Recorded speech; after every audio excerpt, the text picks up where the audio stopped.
নমস্কাৰ বন্ধু-বান্ধৱীসকল, অসঞ্চৰ আকৌ এটা গুৰুত্বপূৰ্ণ ভিডিঅ' লৈ আহিছোঁ। তো ফ্ৰেণ্ডসকল, ভিডিঅ'টো সম্পূৰ্ণ ভালদৰে চাব যে আমাৰ অসমৰ মুখ্যমন্ত্ৰী ডক্টৰ হিমন্ত বিশ্ব শৰ্মা ডাঙৰীয়াই কোৱা মতে যে অহা জুলাই মাহত ইণ্টাৰভিউ নহ'ব অসম পুলিচৰ আৰু গ্ৰেড 3 গ্ৰেড 4 ইণ্টাৰভিউ নহ'ব, কিয়নো এতিয়া খেলপথাৰত বানপানী হৈ আছে আৰু এতিয়া বানপানীৰ সমস্যাৰ সন্মুখীন হৈ আছে সকলোৱে।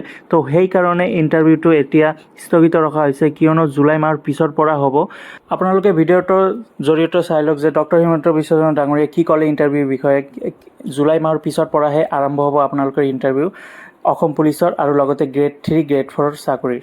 নগাঁও হৈ কাজলী মুখলৈকে বোৱাবৰ কাৰণে চেষ্টা কৰিম। আমাৰ গোটেইখিনি ৰেডি হৈ আছে। বৰ্তমান বানৰ পৰিস্থিতিৰ কাৰণে মই এই বিষয়টো চকু দিয়া নাই, কাৰণ আজি যদি আমি পৰীক্ষা পাতিব লাগে, পুলিচে দৌৰিব লাগিব। পুলিচত এখন খেলপথাৰতো পানী নোহোৱাকৈ নাই।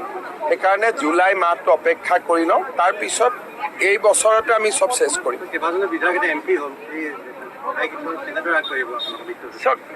য'ত